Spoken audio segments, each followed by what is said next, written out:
Boa tarde a todas e a todos, tudo bom? É um prazer recebê-los aqui na Tapera. Nós somos uma associação sem fins lucrativos. A Tapera é uma livraria, uma biblioteca e um espaço cultural. Nós promovemos cursos também na sala ao lado e no andar de cima. Os cursos são pagos, com preço sim bem justo. A gente tem a felicidade de receber o lançamento hoje do Aldo aqui. Agradecer a presença da Margarete e do Edson também, que vão falar com a gente. A gente faz primeiro uma fala, depois abre para perguntas. E ao final a gente faz os autógrafos, tá bom? Então, boa tarde para a gente, bom evento.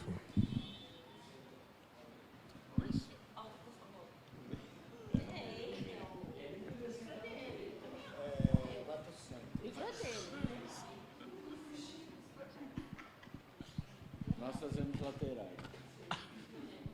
Deixa eu tirar o celular, peraí. Porque ali ficava mais fácil para eu passar o texto.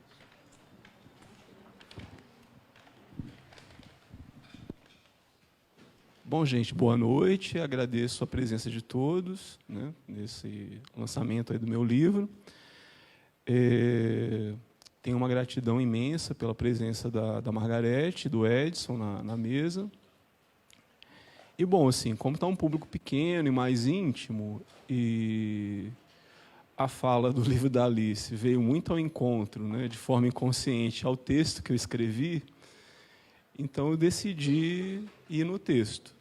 Aí, enfim, eu vou acompanhar o texto, vou me permitir dar uns saltos, né, em alguns momentos, mas eu compus um texto, né, já que o livro trata, né, de uma certa instrumentalização do controle da conduta individual sob a égide do neoliberalismo, então decidi nomear o texto como Desapropriar-se do Eu, né, pensando aí que existe todo um investimento político na produção de um eu empresário de si mesmo. Então, se a gente pensa, né, num modo de resistência para existir na vida e compor de outro modo, né, é necessário, primeiramente, né, no movimento aí de análise, né, se desapropriar daquilo que fizeram com a gente, né, bem ao encontro da ideia do Foucault, aí, do cuidado de si aí, nos últimos anos da vida dele. Bom, então eu vou ler o texto, ele vai passar por essa problemática e, digamos, para ficar um pouco mais engraçado, né, não ficar tão sóbrio e tão pessimista ao falar do Foucault, né, e do contemporâneo, eu peguei um conto do Dostoiévski, que é bem engraçado, sobre a passagem do 18 para o 19, quando, digamos, a Rússia estava sendo investida aí pelas forças do liberalismo clássico. Então, montei um texto e vou acompanhar, e vou dar alguns saltos aí, conforme eu perceber aí o tédio de vocês. Vamos lá, então, começando aí com o Deleuze, né? Então, Deleuze, ao falar de modo específico da literatura como arte de viver, enuncia que o mundo é o conjunto de sintomas cuja doença se confunde com o homem. A literatura aparece, então, como um empreendimento de saúde, né? Uma frase bem forte do Deleuze, né? Para observar o mundo e ver os sintomas que o mundo produz sobre a gente, né? A literatura como uma forma de cura. E ele, já se defendendo de uma possível objeção sobre a fragilidade psíquica dos escritores em geral, né? Ele arremata, né? Não que o escritor tenha forçosamente uma saúde de ferro, né? Mas ele goza de uma frase de saúde irresistível que provém do fato de ter visto e ouvido coisas demasiado grandes para ele, fortes demais, irrespiráveis, cuja passagem o esgota, dando-lhe, contudo, devires que uma gorda saúde dominante tornariam impossíveis. Uma frase bem bonita do Deleuze, né, num texto também muito bonito, Crítica e Clínica, e fala dessa condição da vida, né, do escritor ser atravessado por todas as forças de um momento e a obra, a escrita, ser um empreendimento, além de saúde para ele, quem escreve, mas de saúde para quem lê e acompanha o escritor durante aí os descaminhos dos personagens, né? Então, continuando o texto, para Deleuze, portanto, a literatura seria uma espécie de grande saúde, sentida e suportada pelos escritores, que garantiriam a liberação das doenças empreendidas em nome do homem e que aqui circunscreverei como doenças em nome do eu, né?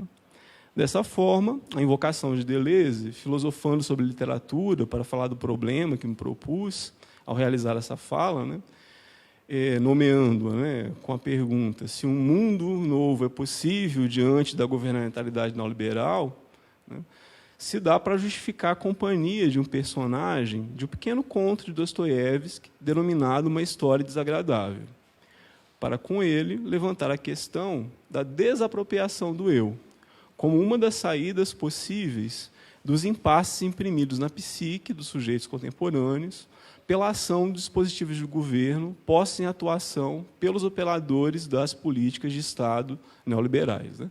Que é essa questão, né, da conduta ter sido cada vez mais instrumentalizada no contemporâneo, né? Então, se desapropriar da conduta que nos imprimiram seria um ato de resistência. Bom, né, tendo esse roteiro em vista, começarei com uma pequena descrição, né, das vicissitudes do personagem do conto, para posteriormente conceituar o neoliberalismo na perspectiva Foucaultiana e apontar, no final da fala, uma das questões nevrálgicas dessa modalidade de governo, que seria o esvaziamento do campo do imaginário, com o consequente empobrecimento do simbólico, né, com os quais nos deparamos no momento presente, ao encontrarmos um mundo governado por uma racionalidade destituída de imaginação, né.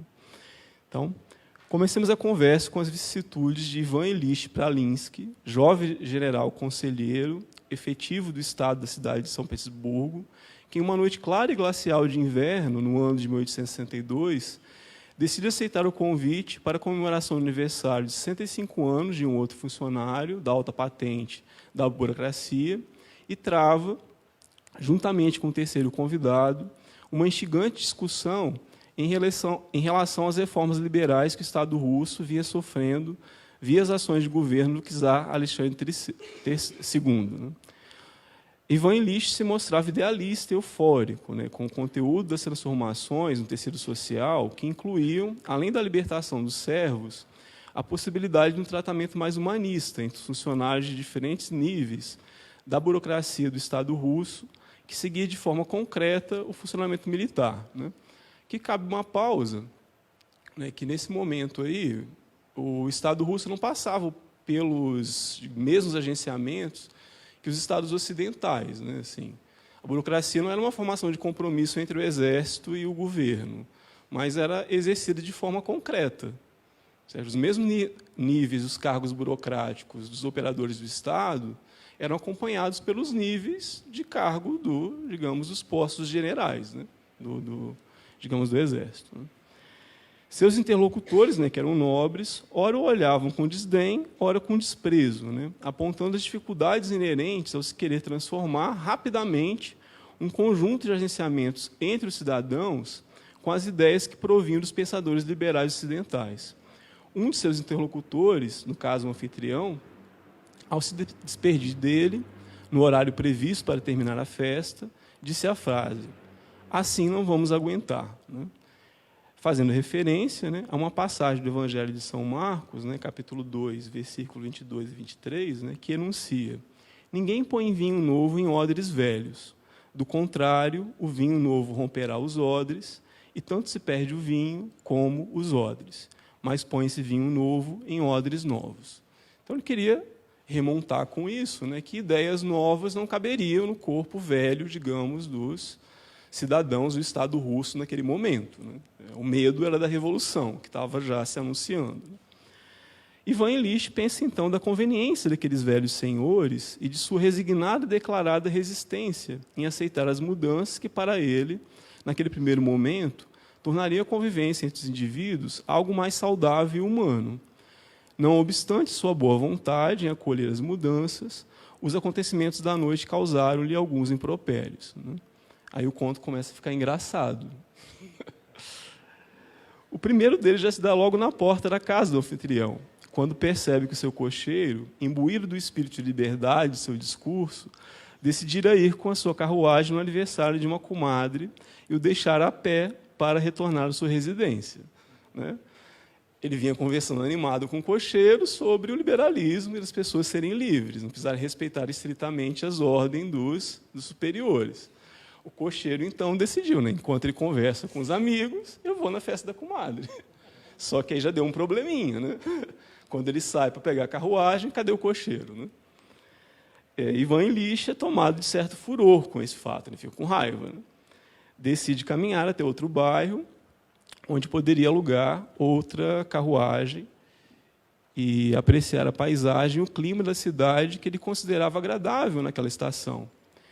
Se aproximando de um bairro mais humilde, então, na longa caminhada dele, habitado pelos funcionários da baixa patente e pelos servos em geral, vê uma festa animada em uma casa simples e, conversando com o guarda, descobre se tratar da festa de casamento de seu funcionário subalterno, né? O nome do personagem é Pseudonimov. Ainda imbuído de sua ideação humanitária, decide então adentrar a festa e provar em seu íntimo, já em conflito com a conversa de seus interlocutores nobres, de que ele estaria à altura de uma renovação dos costumes. Bom, né? Todo o desenrolar da festa é um desastre. Tanto Ivan Illich quanto os convidados não conseguem encontrar uma maneira de se relacionar que não a pautada pela hierarquia burocrática do Estado russo. E todas as tentativas de tornar mais amenas as diferenças acabam, por fim, tornando as relações entre eles cada vez mais paranoicas e traumáticas. No final, Ivan Illich, após se embebedar e cometer todos os atos que desonrariam a sua posição social, acaba por desmaiar e ter de ser cuidado pela mãe de seu empregado subalterno. O desfecho, né, depois de toda essa tragédia de uma noite, que ele estava todo imbuído dos ideários humanistas do liberalismo clássico, é a formação de uma culpa persecutória no personagem principal, que é curada com uma reclusão de 8 dias em casa, sem conseguir ser visto pelos demais funcionários, que, em sua fantasia, ou o hostilizariam ou não mais respeitariam a sua autoridade. Ele fica todo perseguido, né, assim. Como que eu vou voltar a trabalhar amanhã?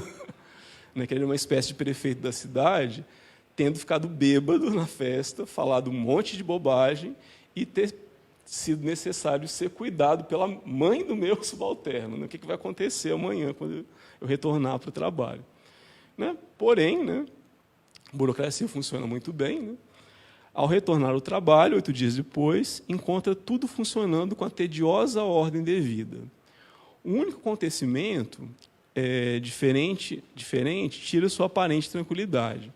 Ele fica sabendo, nesse dia, que Pseudonimov havia pedido a transferência para não o constranger com a lembrança da noite mal-sucedida.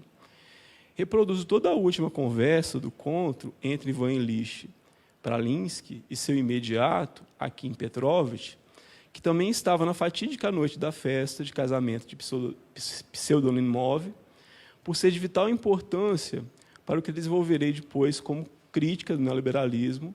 Né? Aí vou transcrever a fala completa aí, que está no romance, que é muito interessante, é muito engraçado mesmo esse romance do Dostoiévski.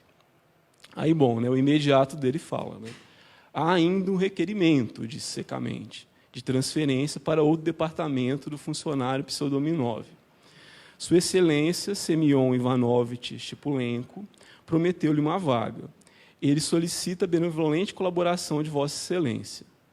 Aí o Ivan Illich, né, fala, né, então vai se transferir, disse Ivan Illich, e sentiu que um enorme peso saía de seu coração. Voltou-se para Akim Petrovich e, naquele instante, seus olhares se encontraram.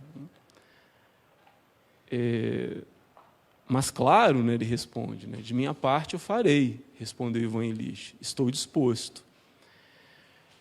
Era evidente que Akim Petrovich queria escapar o mais rápido possível. Né? O imediato ficou meio assim, né? Como que eu resolvo essa merda, né, agora? Né? Mas Ivan Illich, no ímpeto de educação, né, decidiu dizer tudo de uma vez por todas. Né? Aparentemente, fora tomado outra vez por uma inspiração. Diga-lhe, principiou, tentando olhar Akim Petrovich de forma clara e plena de significado profundo. Diga a Pseudonimov que eu não lhe desejo mal, não desejo, que, ao contrário, estou disposto até a esquecer tudo que passou, esquecer tudo de uma vez. De repente, Ivan Illich interrompeu-se e olhou estupefato o estranho comportamento de Akim Petrovich, que, de pessoa racional, não se sabe porquê, se revelou o mais terrível idiota. Ao invés de terminar de ouvi-lo, enrubesceu da forma mais tola e começou a fazer pequenas reverências apressadas e até indecentes, enquanto recuava em direção à porta. Toda a sua aparência refletia o desejo de enterrar-se, ou melhor, de voltar à sua mesa o mais rápido possível. E Ivan Ilitch, já sozinho, levantou-se da cadeira transtornado. Olhou no espelho e não viu o próprio rosto. Né? Uma angústia terrível, né? De não se ver no próprio espelho. Né? E pensou para si mesmo, né? Não, rigidez, só rigidez e mais rigidez. Sussurrou quase inconscientemente para si e, de repente, um vermelho vivo se espalhou por todo o seu corpo. Sentiu tanta vergonha, tanta dificuldade, como não sentira nem nos 8 dias em que estivera enfermo. Não aguentarei, disse de si para si, e, impotente, deixou-se cair na cadeira. Ele tem uma crise de angústia horrível, né? Assim, sai fora de si e percebe que não era bem assim, né? Só pensar nas ideias liberais que daria para fazer digamos, as modificações, né? Que só a Revolução Russa, depois de 1917, conseguiu alavancar, né? Os cidadãos ali da Rússia antiga. Bom, né? Além de encarar o aspecto cômico de um conjunto de gafes cometidas por um membro do alto escalão da sociedade russa, ao tentar, de forma idealizada, reproduzir os valores já em discussão pela intelectualidade liberal europeia, esse conto nos traz, em sua narrativa, um dos conceitos mais significativos do pensamento político de Foucault, né? Qual seja o fato de que o nosso eu é produzido pelo atravessamento no corpo de tecnologias de poder em exercício na organização de nossas sociedades. Cito como exemplo um trecho do livro de Vigiar e Punir, quando ele se desloca de uma apreciação do poder soberano para a mecânica das disciplinas, logo após esmiuçar o funcionamento do suplício e fazer a menção ao tratado teológico de Kantorowicz sobre os 2 corpos do rei como efeito do exercício da soberania política e afirma um efeito análogo aos indivíduos sujeitos à mecânica dos dispositivos disciplinares. É quando Foucault, no Vigiar e Punir, pega essa tese mesmo do Kantorowicz de que a soberania teria 2 corpos. Um corpo mortal, que o rei, que seria o corpo biológico do rei, e um corpo imortal que o rei transferiria para o próximo, né, pelo dispositivo aí de heranças. Né? E ele vai falar isso no Vigiar e Punir, que as disciplinas produzem a mesma coisa de forma micropolítica. Elas também dissociam o corpo biológico produzindo uma alma. Né? Vou fazer uma longa citação aqui, o Vigiar e Punir, para falar desse incorpóreo que é produzido aí pelos agenciamentos disciplinares. Então, diz o Foucault lá no Vigiar e Punir: se o suplemento de poder ao lado do rei provoca o desdobramento de seu corpo, o poder excedente exercido sobre o corpo submetido do condenado não suscitou um outro tipo de desdobramento, o de um incorpóreo, de uma alma moderna, como dizia Mable.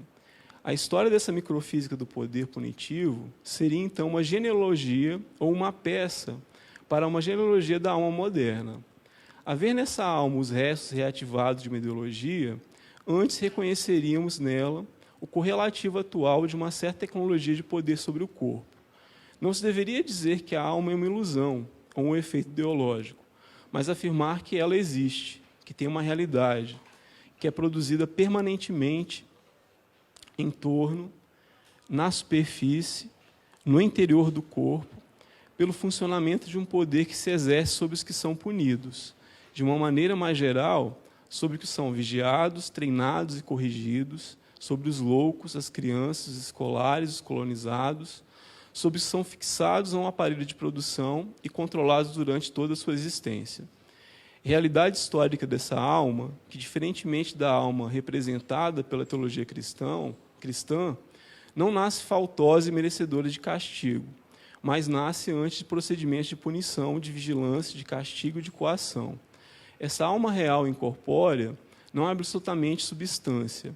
É o elemento onde se articulam os efeitos de um certo tipo de poder e a referência de um saber, a engrenagem pela qual as relações de poder dão lugar a um saber possível, e o saber o reconduz e reforça os efeitos de poder. Sobre essa realidade de referência, vários conceitos foram construídos e campos de análise foram demarcados: psique, subjetividade, personalidade, consciência, etc. Sobre ela, técnicas e discursos científicos foram edificados. A partir dela, valorizaram-se as reivindicações morais do humanismo. Mas não devemos nos enganar. A alma, ilusão dos ideólogos, não foi substituída por um homem real, objeto de saber, de reflexão filosófica ou intervenção técnica. O homem de que nos falam e que nos convidam a libertar já é em si mesmo o efeito de uma sujeição bem mais profunda que ele. Uma alma o habita e o leva à existência, que é ela mesma uma peça no domínio exercido pelo poder sobre o corpo. A alma, efeito e instrumento de uma anatomia política, a alma, prisão do corpo. É uma longa citação aí que eu faço do Vigiar e Punir, em que Foucault mostra que, ao corpo ser atravessado por toda uma, digamos, sequência e continuamente por dispositivos disciplinares, ele se cinde em um corpo biológico e um incorpóreo que dita as normas do mundo sobre si mesmo. Né? Aí, bom, né, continuando. Né? Essa alma prisão do corpo, que no conto de Dostoiévski foi vislumbrada como conjunto de resistência que surgiu estranhamente no enredo da narrativa, sempre que os personagens tentavam uma ação distinta daquela prescrita no funcionamento tedioso dos papéis burocráticos a eles destinados no transcorrer de suas vidas, né, na percepção do Foucault, aquilo que se transformou no elemento da engrenagem fortemente investido no momento contemporâneo pelas intervenções dos Estados orientados pela governamentalidade neoliberal, qual sejam intervenções que têm por alvo a conduta dos indivíduos. Né? E, bom, né, eu vou fazer agora uma outra citação do Foucault, do curso Segurança, Território e População, em que ele precisa um pouco mais esse conceito de governamentalidade, que assim, não tem nada a ver com o que fica próximo do discurso político com governabilidade. Né? A gente vê sempre nos jornais falarem da composição dos partidos como uma governabilidade. Mas aí o conceito do Foucault é mais amplo, né? Ele não tem muito a ver com acordo político de partido, né? Ou com acordo político, mesmo microfísico, entre sujeitos. Ele abarca, digamos, uma dimensão ou outra.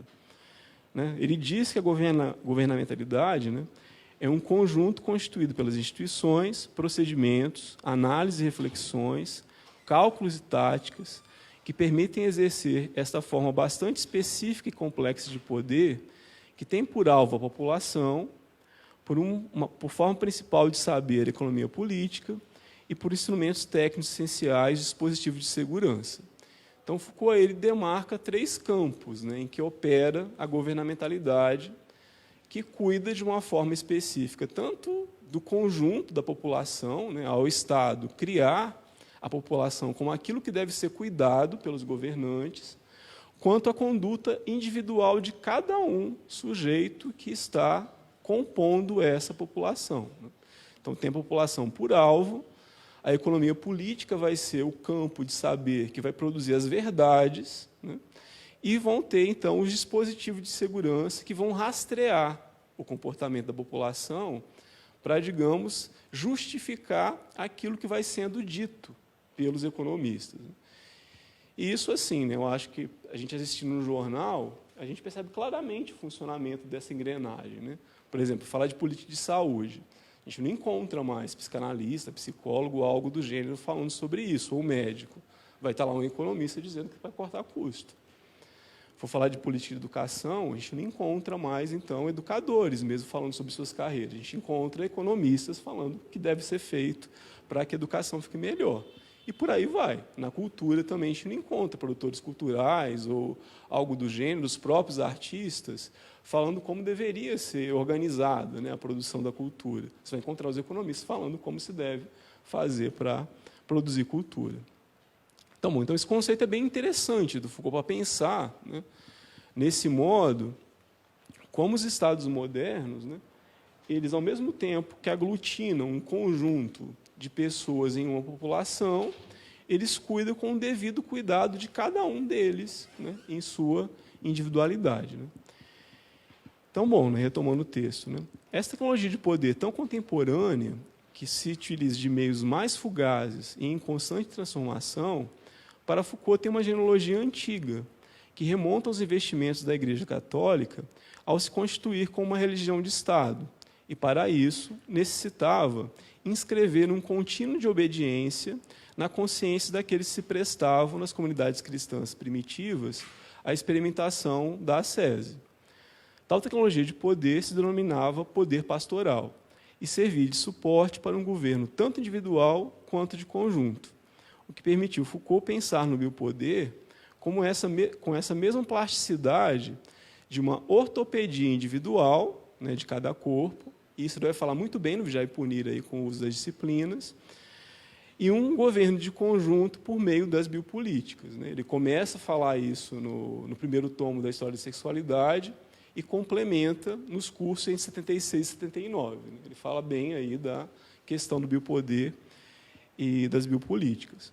E é uma coisa bem interessante que o Foucault fala nesse momento, né? Que no momento que o Estado moderno ele se diz laico, né, de forma disfarçada, ele pega uma tecnologia de poder do cristianismo. Né? Assim, são as pegadas do Foucault que deixam todo mundo irritado. Né? Mesma coisa das disciplinas. Né? Ao mesmo tempo que estava se falando de uma cisão entre o Ocidente capitalista, né, e o comunismo, vem o Foucault falar das sociedades disciplinares que, assim, né, o Fordismo e o Toyotismo passavam juntos em campos distintos. Né? Então, quando então ele faz uma genealogia do Estado moderno sob orientação do liberalismo, e já ensaiando uma passagem para o neoliberalismo, ele se deparou com deslocamentos diversos dessa tecnologia de poder que se apresentavam como sustentáculo para a criação de uma racionalidade de governo.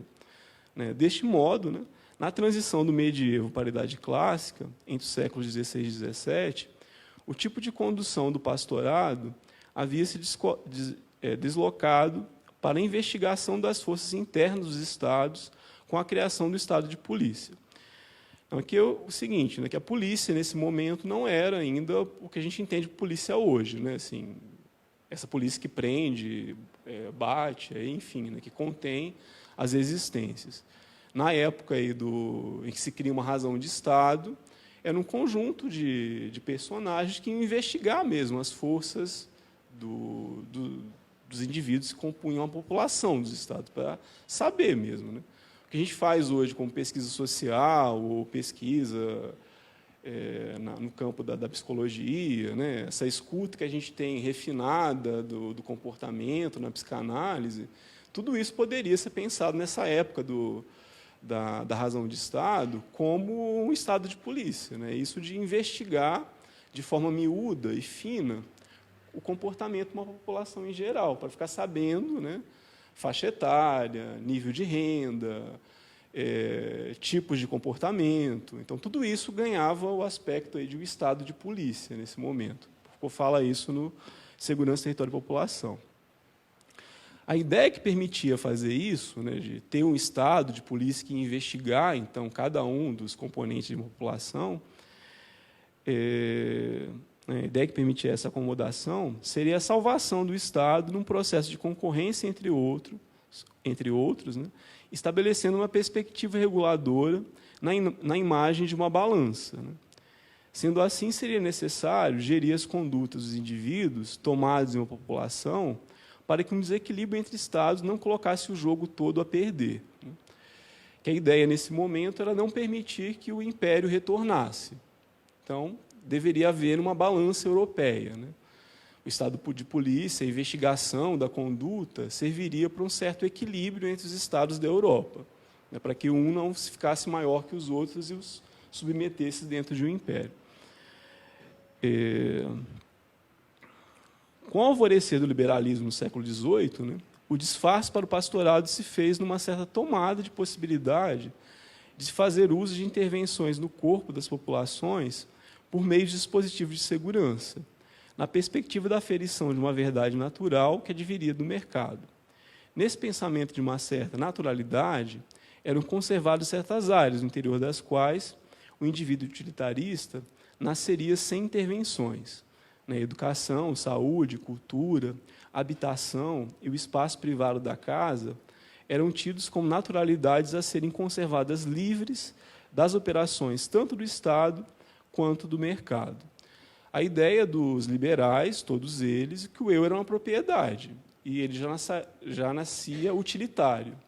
Então, se deixasse certas áreas livres de intervenção, seja do Estado, seja do próprio mercado, o sujeito utilitarista já nasceria livre, e ele ia promover o fim do Estado. Era o pensamento clássico de todos os liberais.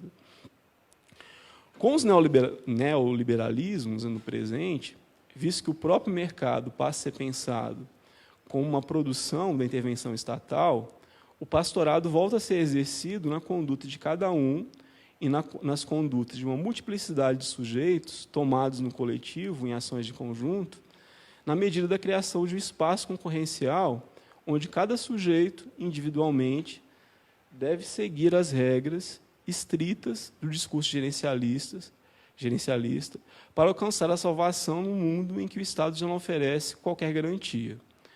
Sendo assim, aqueles espaços antes considerados naturais e livres de intervenção passam, doravante, a ser os principais alvos da intervenção estatal na busca da produção incessante do sujeito empresa. Aqui cabe ressaltar que a principal medida dos neoliberalismos, como racionalidade do governo, foi a tomada da moldura do mercado como a que deveria informar os espaços mais ínfimos do corpo social. Que a ideia é o quê? Que quando a gente passa por o neoliberalismo, se percebe que o sujeito utilitarista ele não nasce pronto. Ele precisa ser realmente produzido. Então, todas aquelas áreas que, durante a passagem do entre guerras, foram deixados resguardados da intervenção do mercado, elas passam a ser o alvo principal das intervenções. E outro escândalo que Foucault, digamos, diz aí no Nascimento da Biopolítica, que quando se fala, então, no discurso geral dos neoliberais, que o Estado diminui de tamanho, e no manifesto a gente tem essa impressão que o Estado vai diminuindo, o Foucault fala exatamente o contrário. No neoliberalismo, que o Estado atua com mais força, porque ele deixa de respeitar, inclusive, aquele espaço onde o sujeito podia se formar naturalmente. É lá que ele vai intervir. E isso a gente percebe bem claramente, ou seja, a educação se torna um negócio, isso eu acho que é sem questionamento no contemporâneo, a saúde se torna um negócio, a gente vê cada vez mais, quem é do campo psi, a gente vê que cada vez mais a psicanálise ela acaba sofrendo perdas, tanto a psiquiatria, essa mais medicamentosa, não estou fazendo crítica à psiquiatria em si, mas essa que só medica, ou cria aí bilhões de síndromes, que vão sendo agenciadas por cada medicação. Quanto à própria psicologia, vai dando mais ênfase na produção de um sujeito empresariado em si mesmo, ou seja, a conduta passa a ser cada vez mais investida pelos agenciamentos do Estado.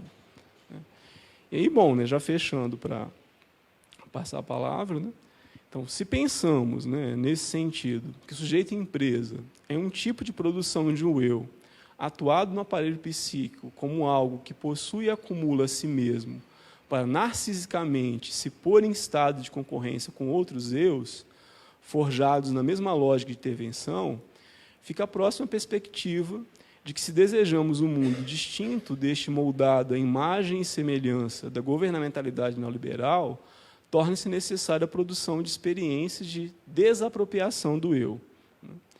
Como Ivan Illich, que se olha no espelho e não vê o rosto no momento de tensão e angústia do fim do conto, também nossos eus talvez necessitem ser desalojados para que outras forças possam nos atravessar e nos permitir experiências próximas àquela frágil saúde irresistível de que falava Deleuze e que nos permitiria uma vida distinta da gorda saúde dominante, sobre a qual não é difícil de vislumbrar os inúmeros impasses quando olhamos para o adensamento das experiências de sofrimento que essa gordura provoca nos sujeitos no momento contemporâneo. Termino aqui a fala. E, bom, e no livro, assim, quem tiver a generosidade, a paciência de ler, eu faço toda essa passagem de uma forma cuidadosa, acompanhados, aí vocês serão por personagens do Kafka, do Dostoiévski, e depois eu mostro a pobreza, pobreza aí não de ser pobre materialmente, mas a pobreza do imaginário dos personagens de livro de autoajuda gerencial. Né? Assim, até o Edson apontou na minha defesa que quando você chega no final, você leva uma brochada na minha tese. Né? Você está com personagens ricos, assim, muito bem construídos. Você chega no final, você encontra personagens muito precários. Né? Mas, sem perceber, né, quando eu escrevi a tese, e eu não tinha explorado, assim, não era psicanalista ainda, né, não tinha escuta clínica, mas eu trabalhei depois, quando eu peguei para escrever o livro, de como é interessante perceber isso, né, de personagens ricos, com divisão, com angústia, né, com descaminhos, com uma vida que não é certeza, com a capacidade de guardar em si a possibilidade de tragédia. Você encontra no final do livro personagens muito certeiros, que sabem o que quer e que não têm nenhuma possibilidade de sentir angústia. Está tudo muito certo, tudo muito bem definido, né? E o que desejam é só pastar livremente com a gorda saúde dominante que a gente percebe nos noticiários dos jornais a todo dia, né? E que, no momento contemporâneo, né, cria todo esse ódio, todo esse medo que a gente vive aí quando, muito humildemente, às vezes, a gente organiza um movimento de resistência. Né? Mas aí eu já passo a palavra e fico depois aí, abro para as perguntas. Né? Mais uma vez, grato por todos e grato aí pela presença do Edson, né, e da minha querida Margarete.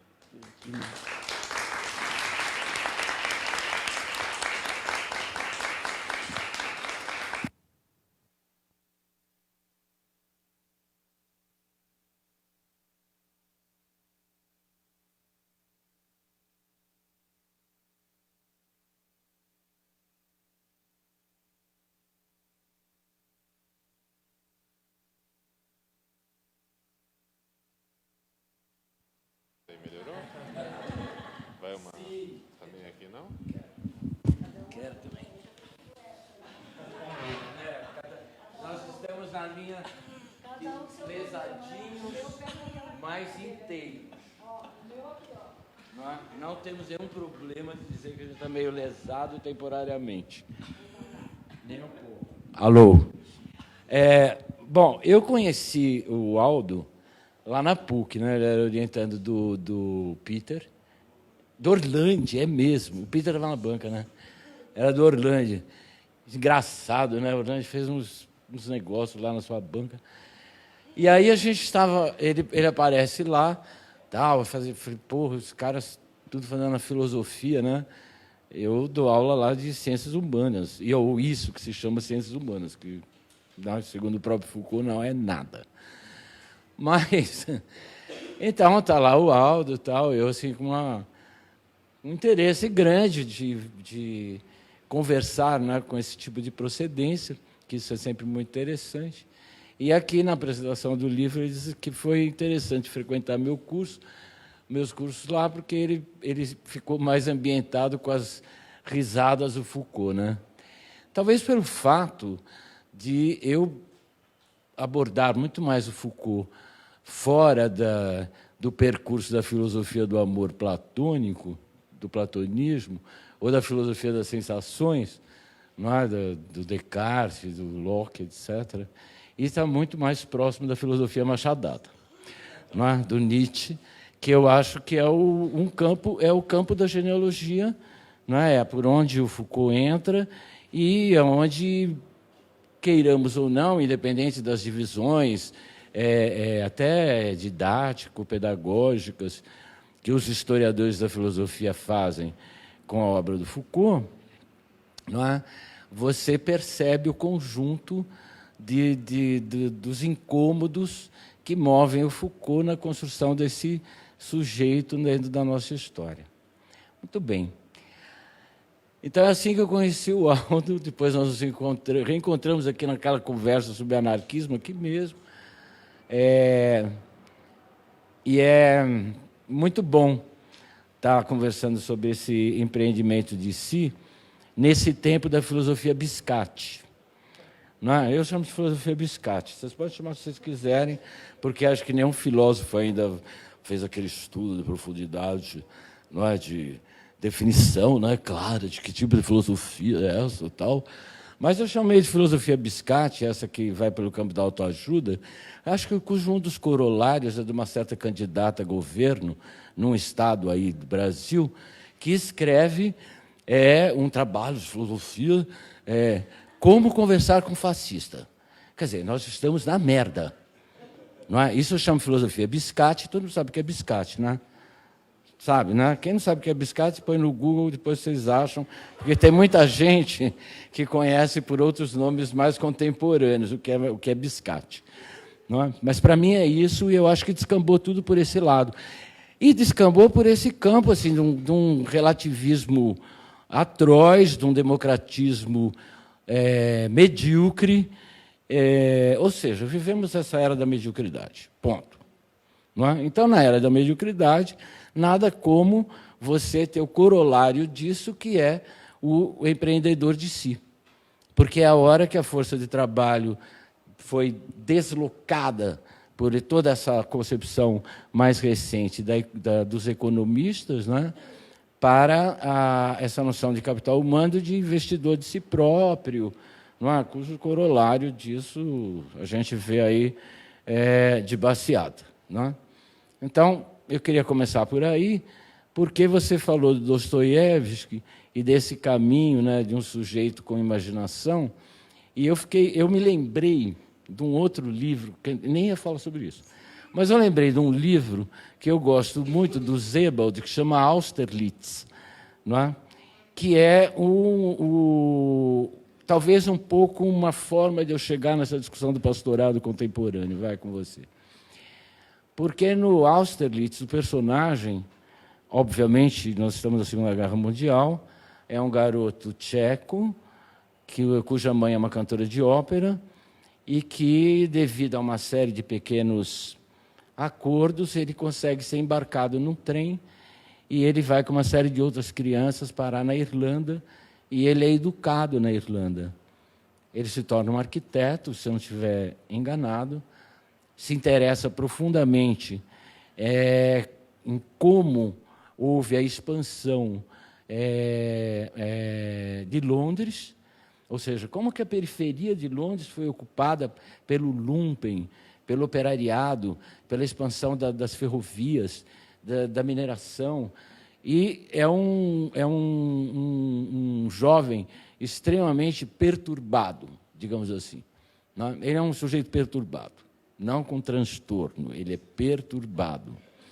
E, obviamente, ele vai encontrar-se numa certa cidade na Europa, porque a grande perseguição dele eu não quero buscar a minha identidade, mas eu faço questão de explicitar qual é a minha situação, por que é que eu me tornei essa pessoa banida dentro desse trem por um certo negócio, e o que foi o nacionalsocialismo na produção de tudo isso, ou seja, na produção de um garoto como ele, não é, que foi parar na Irlanda, judeu com uma formação católica, claro, também tem isso, né, que acontece com o personagem, e que vai voltar justamente para compreender o funcionamento da burocracia naquele momento na Tchecoslováquia.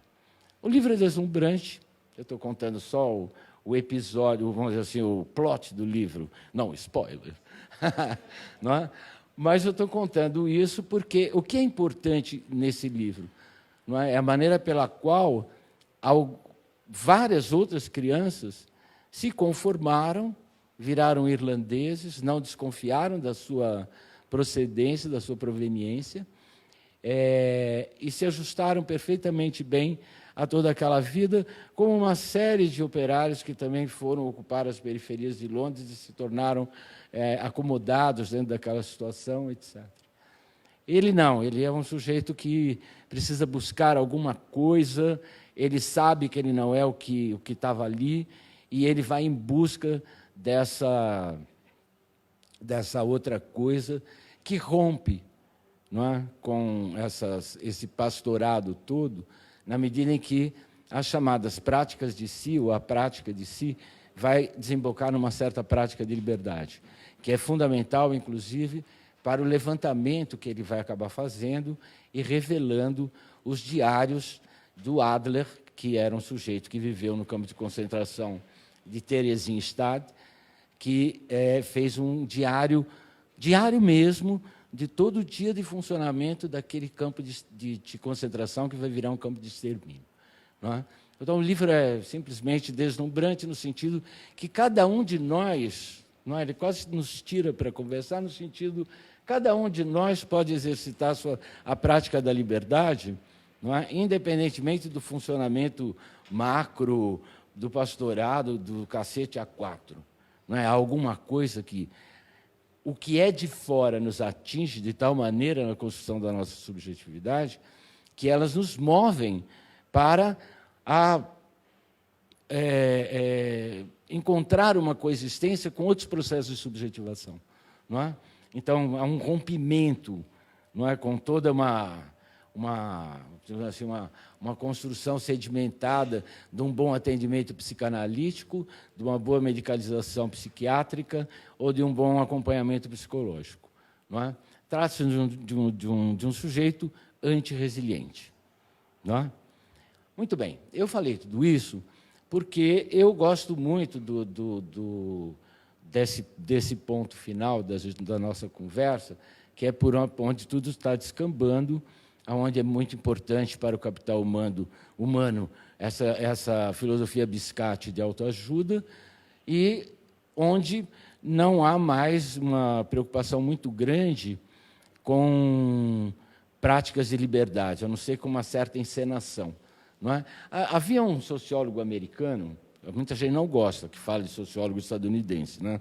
Que já acha que é tudo podre. Nem todos são. Um sociólogo estadunidense chamado Wright Mills, que escreveu um belíssimo trabalho, logo nos 50, 60, que influenciou bastante a geração 68, chamada A Imaginação Sociológica, não é? Que é um trabalho perdido. Aqui no Brasil até existia em português, eu me recordo quando eu fui estudante que eu li isso, não é? Que era um trabalho muito instigante de como fazer pesquisa, etc., etc. E o Wright Mills chamou a atenção para o fato de que a gente tem que pensar nessa imaginação sociológica também, e não nessa compartimentalização das ciências humanas que está nos transformando em consultores ou assessores de Estado, como colocou muito bem o Aldo, e que reduz tudo que nós fazemos a essa convenção instrumental, digamos assim, da razão, que eu acho uma bobagem. Eu acho que é mais uma das bobageiras da escola de Frankfurt, mas não, quem sou eu para falar que isso é uma bobagem, porque todos se jogam no chão, não é, para agradecer, não é, a isso tudo. Mas como eu sou muito menos Adorno, que acha que você tem que ouvir música clássica no teatro, e eu sou muito mais o grande pianista, Caceta. Hã? Quem? Não, Schoenberg não. Não, esse maravilhoso pianista canadense que morreu novo, Glenn Gould, isso mesmo. Chase, que dizia, eu quero as formas mais avançadas tecnológicas para produzir sons, os mais incríveis, para que a camareira do hotel, não é, possa ouvir, porque um dia ele flagra a camareira do hotel, não é, no quarto dele, ouvindo um LP. Não é? Aí ele fala, porra, isso é a coisa mais importante. E ele gostava de fazer programa de rádio, não é, assim, para justamente popularizar, aprimorar, dar um cuidado para esse tipo de coisa. Então, não desculpem, fecho parênteses, não tenho gabarito para falar disso, só contar episódio. Muito bem. O que eu queria comentar mesmo é esse momento do pastorado, que houve uma mudança. Não, acho que o livro do Aldo dá conta de toda essa questão de governamentalidade, governo de si, governo dos outros, governo do Estado, governo do caceta, tarará. A noção de governamentalidade no Foucault é muito importante, não é? Mas essa questão das técnicas de si, a gente tem que estar sempre com muito cuidado, né? Porque, claro, que nós olhamos as técnicas de si pelo lado das resistências, do cuidado de si, e não do conheça-te, não é? Ou do conhece-te, ou dessa passagem dada pela filosofia do amor.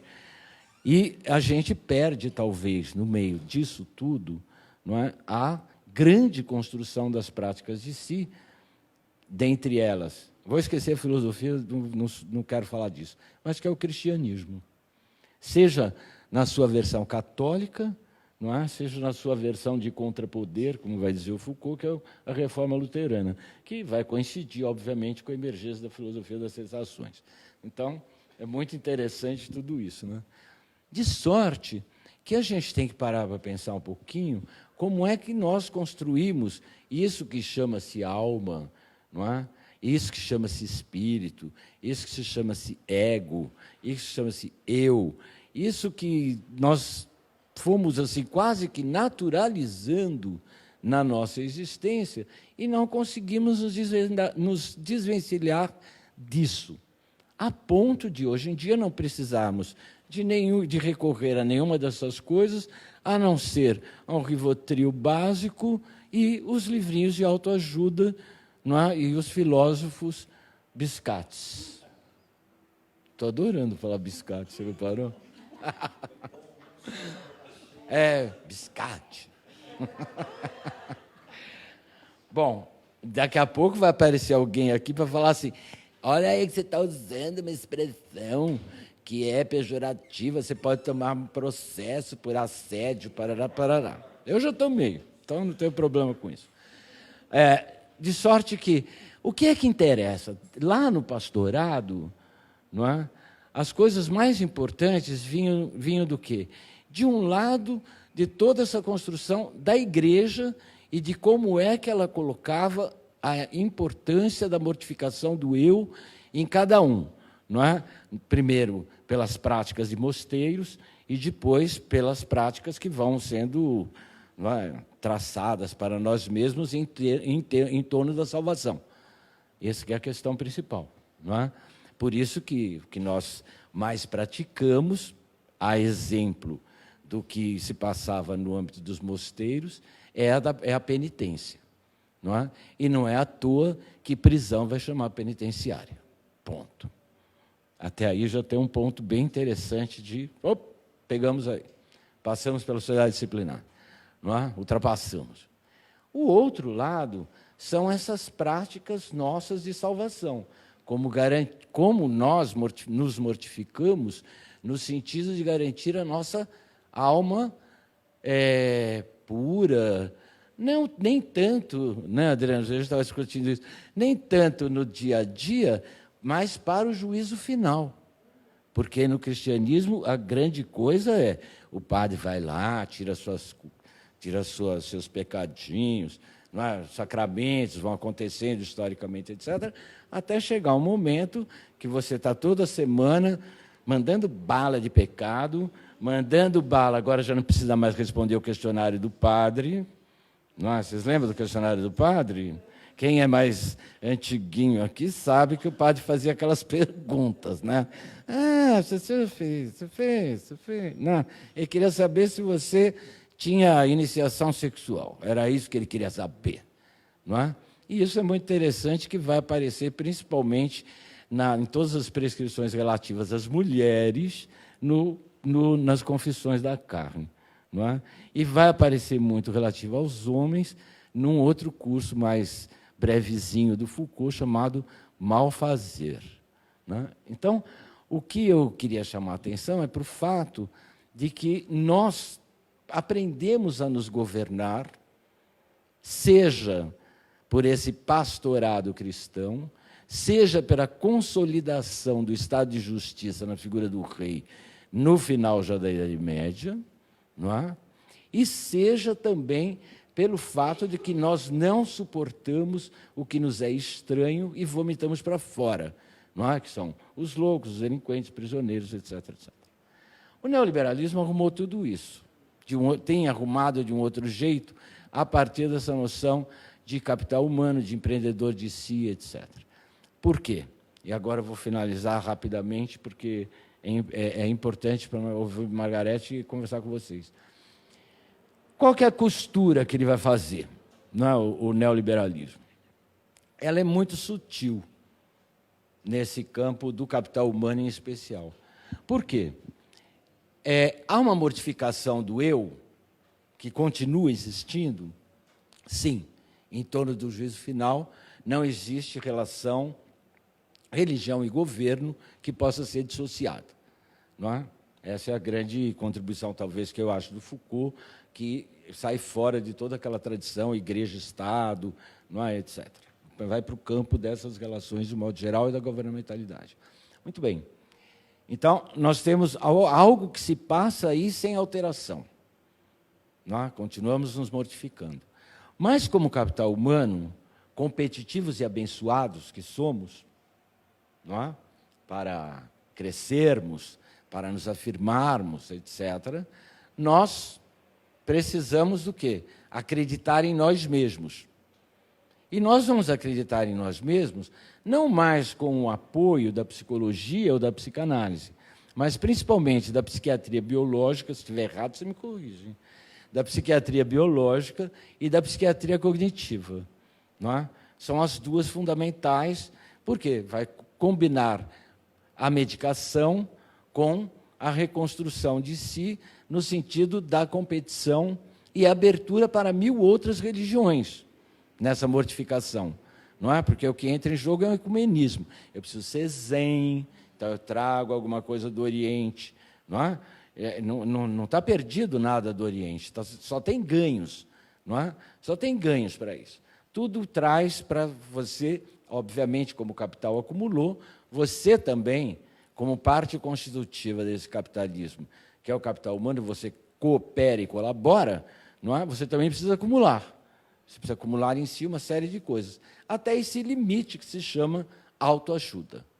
Não é? Eu comigo mesmo, eu me adoro, dá licença? É assim? Eu me adoro e eu vou conseguir tocar isso para frente. O que eu quero fechar? Em Austerlitz, do Sebald, nós descobrimos uma técnica de si, ou nós damos de cara com uma técnica de si muito própria do pastorado contemporâneo, que é onde nós não precisamos mais de um pastor que nos conduza, mas nós aprendemos a ser pastor de si e do outro. E nós exercitamos isso não pela vigilância disciplinar, mas pelo monitoramento. Não é? Que não é só eletrônico, é aqui, no olhar. Quando as pessoas dizem assim, não, porque aquela senhora, Judith Butler, muito importante, desculpe, diz assim, que precisa de assembleias, precisa ficar juntas, etc., nesse livro novo que ela lançou, eu pulei desse tamanho, porque ela fica pedindo, na realidade, que o monitoramento se instaure. Não é? Porque ela é toda avançadinha, mas o vocabulário dela é todo ele de neoliberal. Não é? Empoderamento, vulnerabilidade, etc.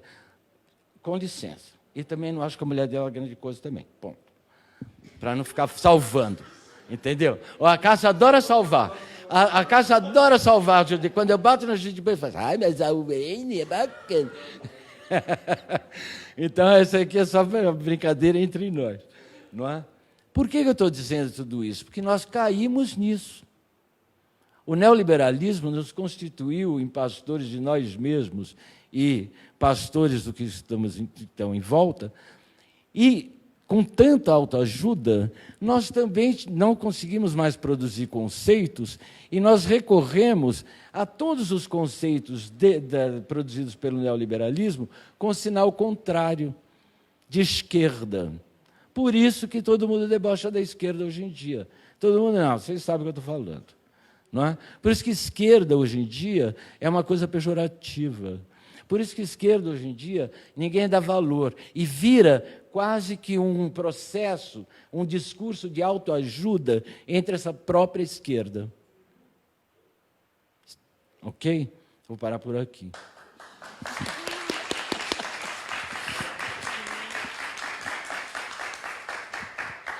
Olha, eu vou falar 1 minuto só. Porque depois dessas duas falas, né, e também para não ocupar muito tempo, para a gente ter espaço de conversa. Não quero, não. Vocês leiam, estou com preguiça. Eu quero falar outra coisa que eu não pus no prefácio. Então, excuse me. Eu queria falar o seguinte, que, assim, umas coincidências. A minha vida é cheia de coincidências, né? Eu acho que aquela música, O Acaso Vai Te... Como que é? O Acaso Vai Te Socorrer. Enquanto eu estiver distraída. Eu sou uma pessoa muito distraída. E o acaso sempre me salva. É uma coisa inacreditável. Eu acho que assim, eu não morri até hoje por causa do acaso. E aí, quis o acaso que eu fosse banca de uma dissertação lá na PUC, na semiótica. Nada a ver, né? Nada a ver, eu digo, com o que eu vou falar.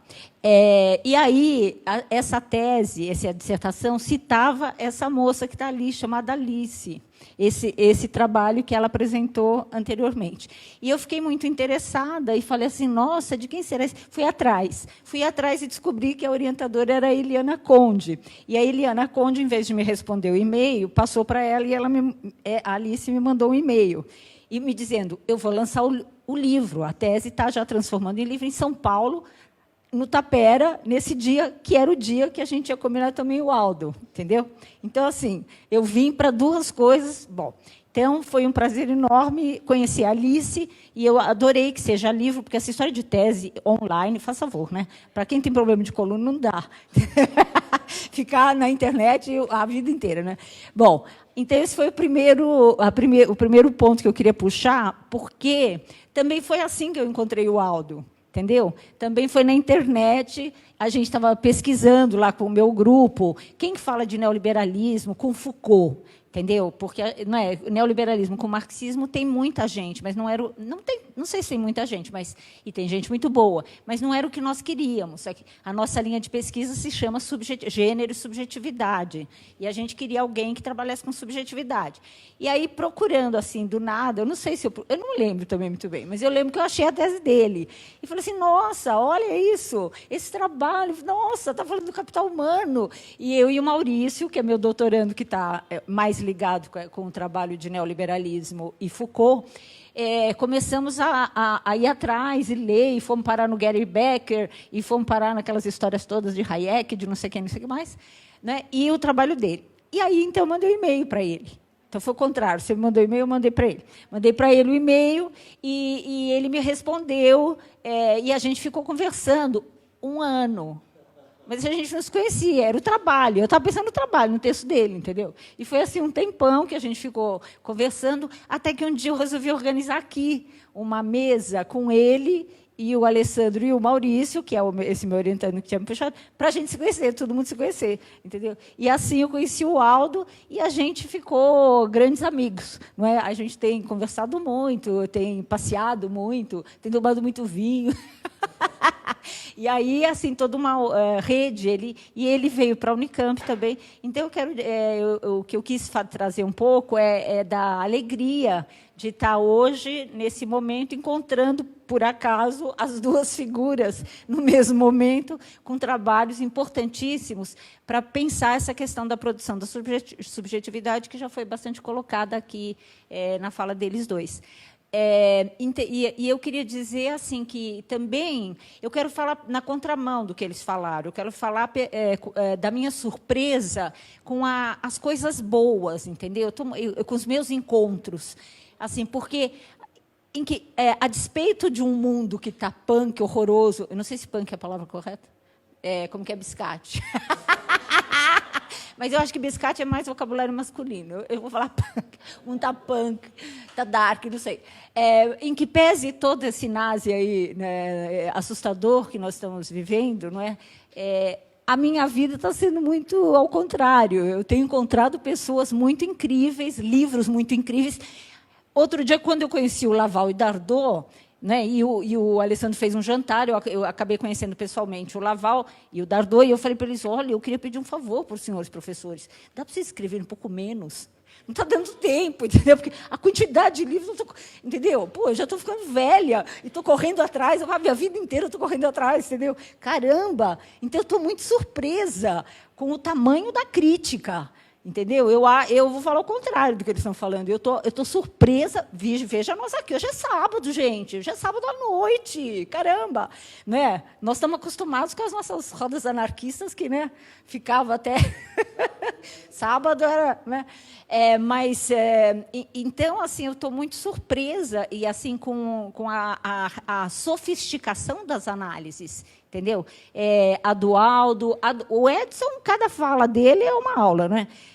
E de uma sofisticação, e ele não repete, hein? Olha que eu sou aluna já faz umas boas décadas, hein? Que eu te pego, assim, que a gente conversa, né? E assim, eu acho que assim, é uma sofisticação, quer dizer, claro, é uma sofisticação dos próprios processos de produção da subjetividade, de colonização do inconsciente, de tudo isso que nós estamos vivendo, falando, né, de fascismo, de práticas fascistas, que não precisa mais não precisa de exército, né, não precisa militar, não precisa mais nada. Quer dizer, a coisa é o pastor de si mesmo, ponto, né? Mas eu estou muito impressionada com a sofisticação das análises e com aquela sensação de que puxa, eu não sei nada, entendeu? Agora eu estou preocupada, como que eu vou entender essa história do neoliberalismo com o cristianismo? E eu estou atazanando aqui o Edson, né? O Edson e o Aldo, com essa questão das confissões da carne. Olha o que o Foucault está falando, não é? Não é? Não, o batismo, você tem que... O Satanás redobra as energias com a pessoa batizada, porque a pessoa batizada está mais protegida. E aí o Foucault tem aquela frase assim, ponha-se no lugar de Satanás. Mas maravilhoso, né? Eu estou pensando em fazer uma pesquisa só com essas frases do Foucault, assim, ponha-se no lugar de Satanás, que é o quê? Né? Passe-me o sal e da pimenta, que é o quê? Maravilhoso, ele tem umas tiradas assim, muito impressionantes. Agora, eu não vou entrar no meu tema, mas eu só vou dizer do que se trata, porque senão ocupa muito tempo. A gente tem usado muito... Uma parte do grupo está trabalhando o neoliberalismo e o Foucault e tal, mas a grande maioria do meu grupo é constituído por moças feministas, e nós estamos trabalhando muito como é que esse discurso cai no feminismo, como é que o feminismo corre o risco de ser capturado pelo discurso neoliberal e de a gente ter as pastoras de si mesmo, vídeo a mocinha citada aqui, que é terror, não é? Terror, não é um prejuízo enorme o que causa para nós, porque é uma pessoa que se apresenta como filósofa feminista e tem um discurso completamente neoliberal, e fazendo a crítica, falando em fazer a crítica do fascismo. Isso que é muito assustador, né? Então, assim, eu acho que assim, o limite é muito tênue entre um discurso que diz vocês, mulheres, têm que desapropriar-se, não é? Desapossar-se de si mesmo, dessubjetivar-se, jogarem fora o selfless, que eu descobri que imagina, eu tenho 69, eu descobri o ano passado, com 68, que abnegada em inglês, sabe como é? Selfless. Selfless. Quer dizer, homeless, sem teto. Selfless, sem eu. Em inglês é muito literal, né? Em português, não. Abnegado é mais confuso, porque negada, ab, você não sabe o que é ab. Então, né? Nega o quê, né? Você só dizer, né? Essa coisa latina. Mas selfless... E, assim, as mulheres, se os homens foram capturados... Imagina as mulheres com esse discurso cristão da Eva, que levou à queda, não o Adão, não o homem, a humanidade, só. Né? Só. Bom, e deu a femme fatale, deu isso, deu aquilo, né? Deu as filhas das bruxas, as bruxas, deu tudo que a gente sabe, deu, né? E deu as feministas também. Então, quer dizer, toda uma tradição que ensinou a gente a ser abnegada, isso é muito difícil de mudar. É muito difícil de você perceber que você sempre cede o lugar para os homens, que você sempre cede para o pai, para o irmão, para o marido, para o namorado, para o companheiro, para o amigo. Não é? Porque a gente nem percebe que a gente é abnegada e que a gente faz isso 24 horas. E aí confunde com esse discurso da militância, que você não deve pensar em si, deve pensar no outro. Não é? Então, assim, é um terror, é um terror. E esse discurso também do cuidado de si para as mulheres é muito pior que para os homens, obviamente. Não é? Porque, se você falar do cuidado de si, pronto, as pessoas já te veem como dondoca, boneca, não sei o quê, não é? Então, assim, é um negócio muito absurdo, muito absurdo. Então, para nós, esses estudos que eles têm feito, junto com os livros do Foucault e outros, obviamente, os do Acácio também, têm ajudado muito a gente a pensar essa questão no campo do feminismo, não só das mulheres em geral, mas do feminismo, porque o feminismo é que é o crítico de uma forma de ser, de uma cultura, de um imaginário, não é, que é, desde tempos imemoriais, misógino, fascista, sexista, homofóbico e racista. Né? Então, eu acho que é muito por aí que a gente está indo, e eu quero dizer que eu também acho que o feminismo tem produzido teorias e discussões e debates incríveis, muito impressionantes. Eu acho que as mulheres têm ousado de uma maneira impressionante também, e eu acho que a gente não pode perder isso. Se a gente tem pessoas que estão sendo capturadas de uma maneira tosca, como dizem os jovens, eu acho que a gente também tem que perceber toda a crítica que tenha nascido e acontecido, forçando os temas a irem para a televisão, para o rádio, ainda bem que vá. Ainda bem que vá. Ainda bem que não é. Outro dia um jornalista perguntou assim: como é para você a cidade das mulheres, a cidade feminista? E eu fiquei dando uma resposta assim, bem abstrata, né? E a jovem do meu lado falou assim: a cidade feminista é aquela em que eu posso entrar num bar e eu não me sinto despida pelo olhar dos homens. Pá! Não é? Aí eu falei assim, nossa, muito melhor do que a resposta que eu daria, entendeu? Então, eu fico muito feliz também de ver que o mundo cresceu muito também por esse lado, entendeu? Por uma feminização no sentido de outros valores, outras maneiras de ser, outros comportamentos que as mulheres estão trazendo. Então, eu acho que assim não dá para a gente perder também a potencialidade desses novos processos e desses novos discursos e dessas críticas que estão sendo apresentados aqui hoje, nesse momento. Então, eu fico muito feliz, e é isso que faz com que a gente continue, né? É isso que dá energia para a gente falar, não, eu tenho que continuar, eu tenho que ir lá, eu tenho que compor, eu tenho que... Não é? É isso que nos move, eu acho que é essa relação. Eu cada vez tenho mais clareza disso, e talvez por morar em São Paulo também, né? Porque São Paulo é um lugar de uma individualização muito violenta. Sim, São Paulo é uma cidade... É demais isso, não é? Quem é de fora, e a gente que é de dentro... não é? A gente que é de dentro também sabe. Quer dizer, assim, é uma coisa impressionante. E a individualização que nós estamos vivendo hoje. Cada um está num tempo, numa atividade, né? A filha está lá, o namorado da filha está lá, o irmão está lá. Entendeu? Então, assim, juntar todo mundo é só ser... Mas, felizmente, eu aprendi a palavra serendipity, que eu passo para vocês. Nos Estados Unidos, todo mundo sabe o que é serendipity. Em português, serendipidade. Sabe o que quer dizer? Uma conjunção de fatores que produzem uma boa ideia. É uma coisa incrível que nos Estados Unidos, você está conversando com uma pessoa, ela fala serendipity. Aí você vai atravessar a rua, tem um restaurante chamado serendipity, tem uma livraria. E essa palavra não está incorporada no nosso vocabulário.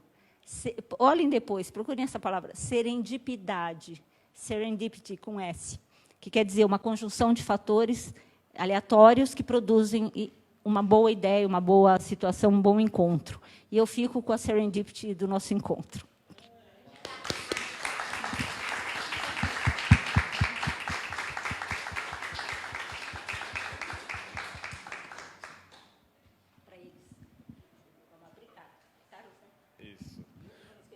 Eu também não esqueci seu nome, Margarete. Agora, vamos abrir para os comentários do pessoal que está participando, né? A gente faz uma leva de comentários aí para os nossos convidados e convidados responderem. Quem começa? Tá, então é para o Aldo, tá?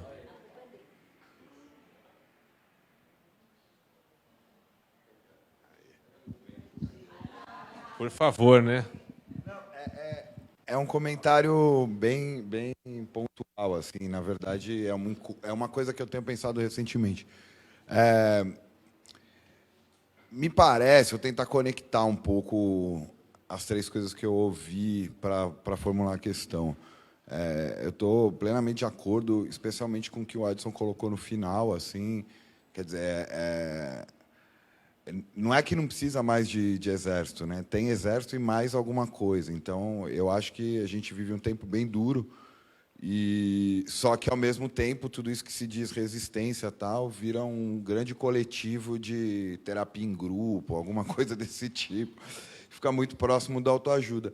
Mas a pergunta específica que eu queria te fazer, Aldo, é o seguinte: existe um movimento na análise do Foucault que ele percebe nos neoliberais que me parece bem interessante, que você falou muito rapidamente na sua fala, foi a hora que eu estava fumando ali fora, que é essa desnaturalização do homos econômicos, né? Então, se no interior da racionalidade neoliberal ele vai dar no empresariamento de si, ele abre toda uma possibilidade que, por exemplo, para mim é o que a esquerda ignora, sabe?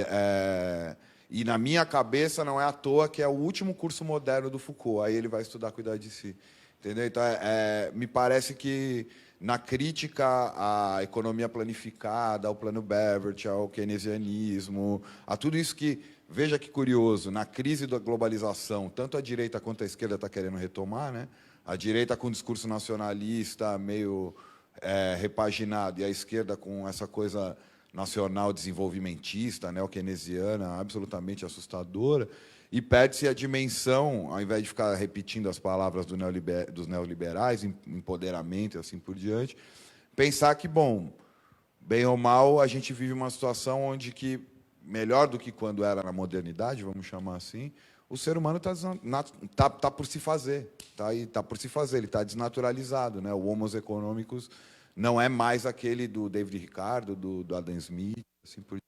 E aí, então, eu queria que você comentasse, talvez, o que seria o avesso do sujeito empreendedor que você está mostrando no seu livro, que eu já comprei, não li ainda, mas vou ler, né? E acho que até conecta um pouco com as pesquisas aí do livro da Alice. É isso.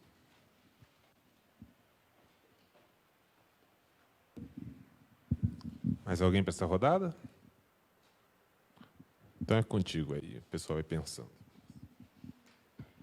Bom, assim, Cássio, eu acho que a tua questão é bem interessante, que ela vai bem no cerne mesmo, né, de uma produção de si, né, ao avesso de um cuidado de si, né, que eu entendo que o Foucault, quando ele faz esse retorno aos gregos, é justamente a se deparar com uma coisa bem específica do neoliberalismo, que é de ir lá na conduta individual e mudar a maneira de se portar.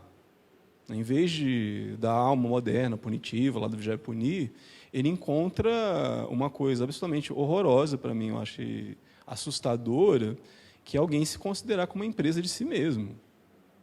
É muito duro isso. Imagina o tempo todo alguém que não compra esse discurso, né, mas é produzido por ele. Que ele, ao lado da rua, quando ele vai atravessar, ele vai encontrar um competidor. Que dentro de casa ele está competindo com os irmãos. Que os pais são competidores dele. Que ele mesmo tem que competir com ele mesmo para se acumular mais. Então, essa produção dessa coisa horrenda, aí, né, que é o empresário de si mesmo, e eu acho assim, nada contra empresas, empresários, acho que o Foucault está pegando outra coisa.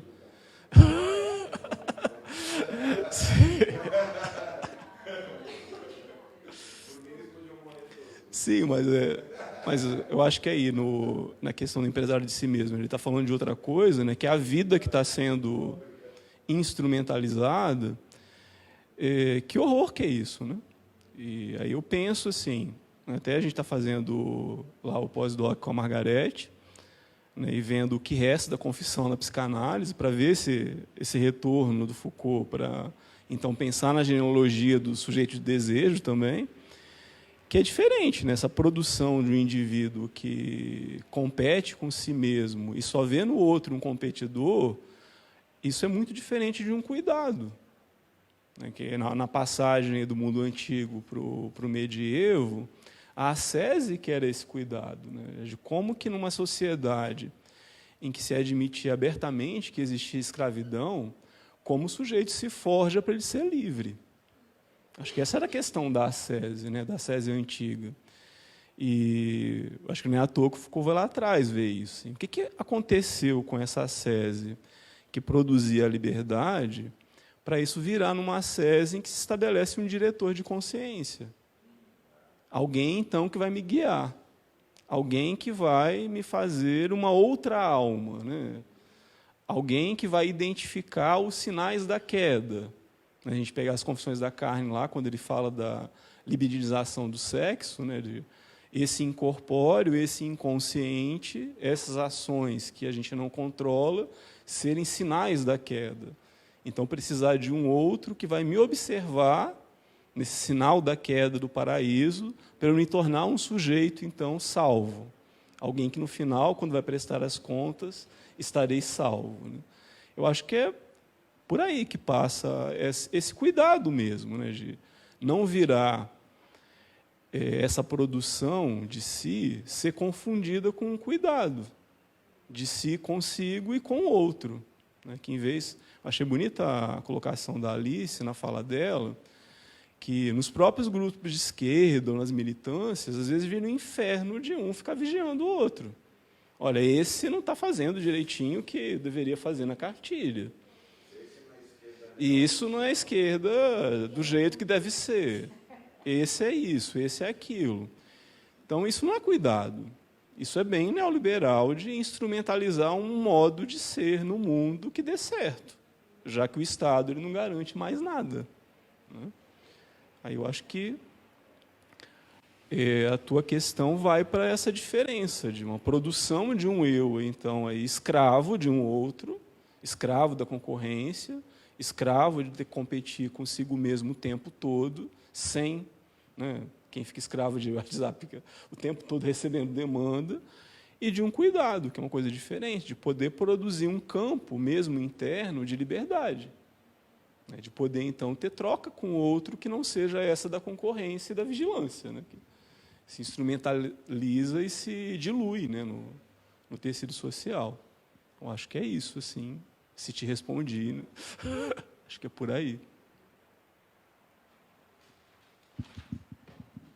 Então, Aldo, eu queria comentar, então, acompanhando o trabalho que você vem desenvolvendo e o nosso trabalho enquanto psicanalistas, né? Que a gente vem se deparando no cotidiano da clínica, né, Lindy, do que nós temos nos consultórios, a gente vem observando o resultado disso, certo? A gente fica brincando, né, que, na verdade, o que o mercado chama de perfil, a gente chama de sintoma, né?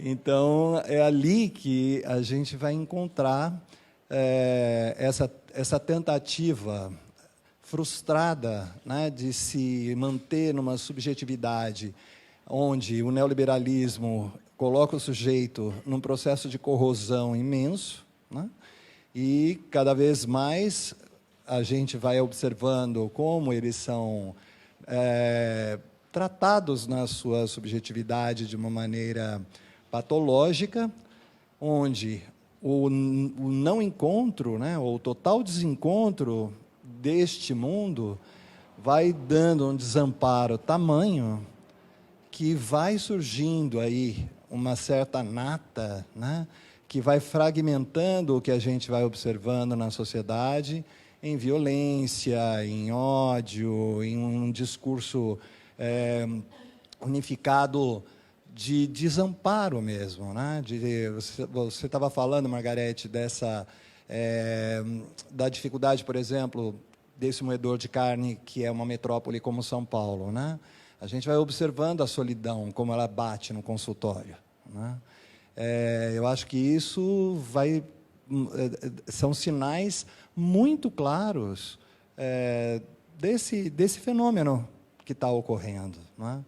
E, desde o primeiro momento que eu fui lendo e acompanhando a sua pesquisa e o resultado do seu livro, fiquei mais instigado, né, com essa ligação, onde a gente ali vai tendo que lidar com o resultado disso, né?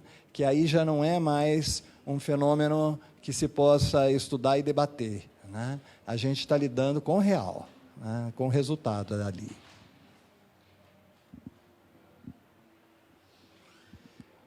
Assim, né, uma coisa interessante que o Luiz levanta, né, que que para a gente, sim, que é psicanalista, né, e, assim, a gente é da equipe da Linde, trabalha numa clínica social, a gente, quando chega para a gente os casos, é uma devastação, né?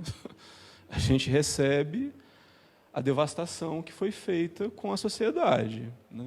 Chega lá como sintomas coisas já devastadas, aquelas vidas que, de um ponto de vista aí, de um operador de uma política neoliberal, elas não servem mais para nada, a não ser para descartar, né?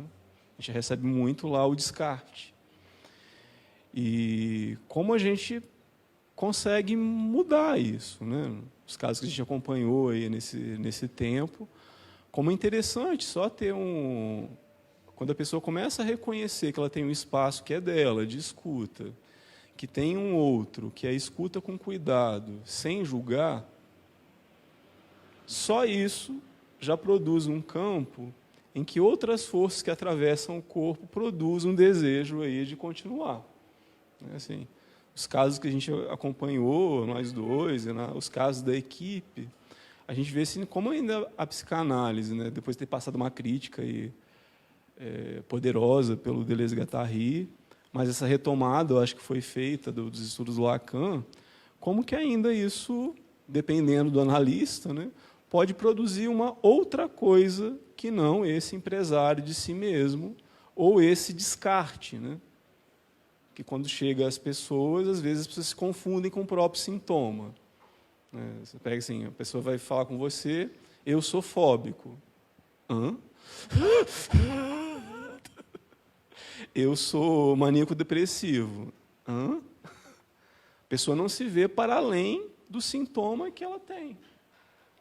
E como que o trabalho de escuta e acompanhamento, às vezes, potencializa um silêncio interno em que se sai da passagem ao ato, né, que a gente chama que é essa reprodução, né, daquilo que recebe de fora e passa para o outro, passa por um espaço em que possa se vivenciar literalmente a angústia, né? Isso que eu peguei no conto do Dostoiévski, né, que é interessante, assim, o que é angústia, como a angústia pode ser produtiva, em termos de cuidado de si, né? Às vezes se deparar que existe outra coisa que não um eu, né, dentro de si mesmo, né? E isso poder, então, desdobrar em encontros distintos com o outro, que não esse de passagem ao ato, aí, seja na violência, seja de abuso, ou seja das várias passagens ao ato aí que acontece, a gente vê cotidianamente, né? Aí, muito bom o seu comentário, Luiz.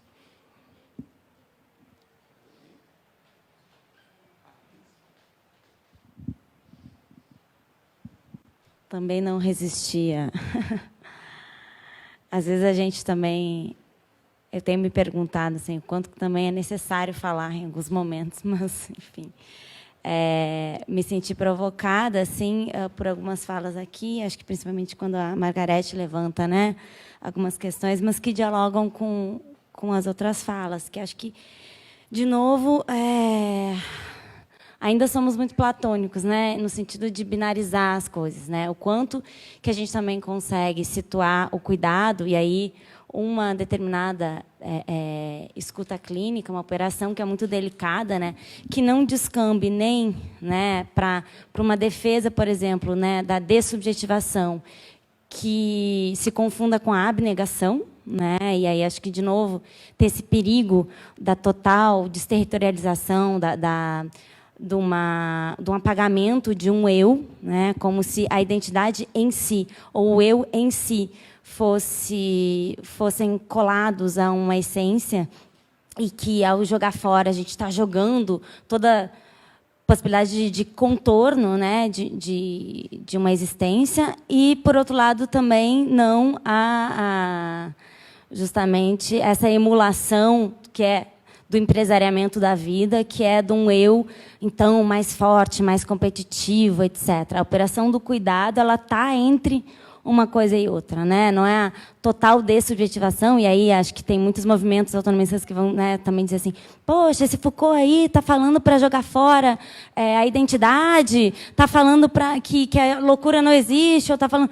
Calma, não quer dizer, não se trata disso, né? Mas é o de estar, e aí que está a tarefa árdua que é as práticas de cuidado de si, né? Que não é jogar fora, é a constante problematização de um si, né? De um si mesmo que se faz construção cotidiana, não vivido como angústia. Como viver essa porra como aventura? Como fazer disso um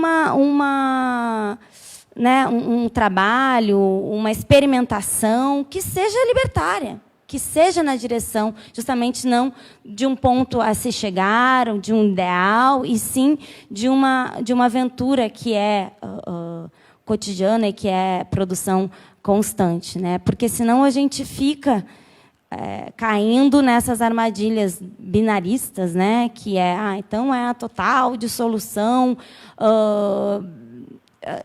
inclusive que vai justamente levar a um desamparo, a uma angústia, a uma não existência.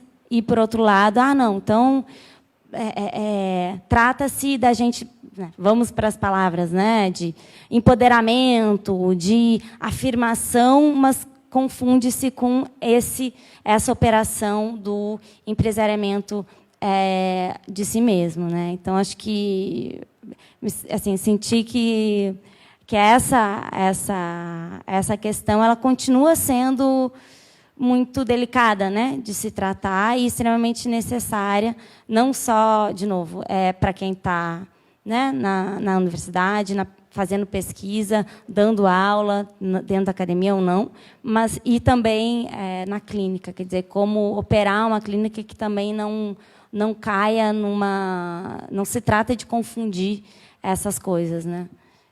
Enfim, só um comentário e também dizer que uma última coisa que assim, o próprio termo empresariamento da vida e você fazer disso um livro, né? Quer dizer, isso ser o tema de uma pesquisa inteira, eu acho que é super importante nesse momento, porque acaba que todo mundo que faz pesquisa pensando junto a esses autores, a gente trata disso de alguma maneira, mas é quase sempre como um pano de fundo para depois dizer outra coisa. E você fazer disso o tema de pesquisa, eu acho que permite também, estou cheia de curiosidade para ler, né, aprofundar nesses mecanismos, nessa operação que se dá de empresariamento da vida. Então, também parabenizar o Aldo pelo trabalho. Estou louca para ler, porque acho que é também necessário nos tempos que a gente vive.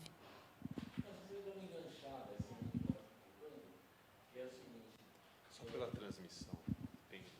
Tem gravação? Sim, ok. Eu só queria emendar uma coisa para a sua resposta. Como é que é possível pensar libertário com identidade, visto que é possível pensar libertarian com identidade? Aliás, pensar não, isso faz parte constitutiva, não é? Porque o termo também é um termo capcioso, hoje em dia.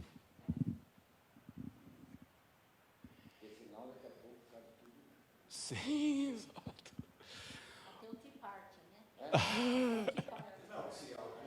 Sim. Nos Estados Unidos as pessoas me falavam, toma cuidado quando você fala libertarian. Em inglês, né, vai pro Tea Party. Então, assim, eu acho que, assim, respondendo ao Edson e a Alice juntos, é uma coisa bem específica da escuta clínica mesmo, né? Essa do eu. Que, bom, se você pega o Lacan, o eu é só uma imagem, né? É um estágio em que o grande outro nos nomeia. E a gente se confunde com aquilo e começa a ter consciência. Todo o restante vira inconsciência. E, de repente, quando você se depara na vida com algo que é diferente daquilo que sonharam ou imaginaram para você, vem o sentimento da angústia, né? E, bom, assim, para a gente que é psicanalista, assim, a angústia não necessariamente é uma coisa ruim, ela pode ser péssima, né? Ou seja, é horrível sentir angústia, né? Ser catapultado para aquele momento em que você está mais desamparado, né? Que é ser um bebê, é horrível sentir isso, mas, ao mesmo tempo, isso permite reconhecer, se tiver um trabalho, que eu acho que é aí que está a questão, né? Um trabalho sobre si, né, acompanhado ou não pelo outro, se tiver um trabalho, de poder fazer desse eu uma outra coisa, que não seja aquela que foi nomeada pelo outro, sem a gente saber, né? O Lacan tem uma passagem bonita para falar disso, né? Que ele fala que é como os generais mandavam um escravo para os outros, marcavam colocavam atrás da cabeça do escravo uma mensagem e enviavam para outro general. O escravo não sabia o que estava escrito na cabeça.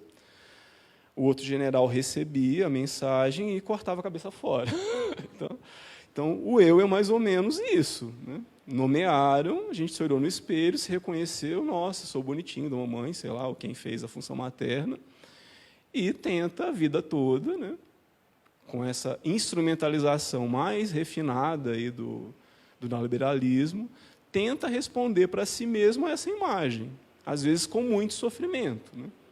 Eu falo assim, a gente pega, trabalhando numa clínica social, né, a gente pega esses descartes, essas vidas que, né, se acreditam não servir mais para nada, como é difícil começar a abrir um espaço em que não haja só angústia, que haja já um outro eu que olha para si mesmo de um outro ponto e reconheça que ele está angustiado, mas ele não é tão só angústia. E aí tem todo um trabalho, né? Seja ali de escuta, com o analista está ali rastreando, seja do próprio sujeito em desejar ser outra coisa, né? Aí é trabalho mesmo, né? Acho que o cuidado de si é bem trabalhoso, né? E, obviamente, se constrói um outro eu.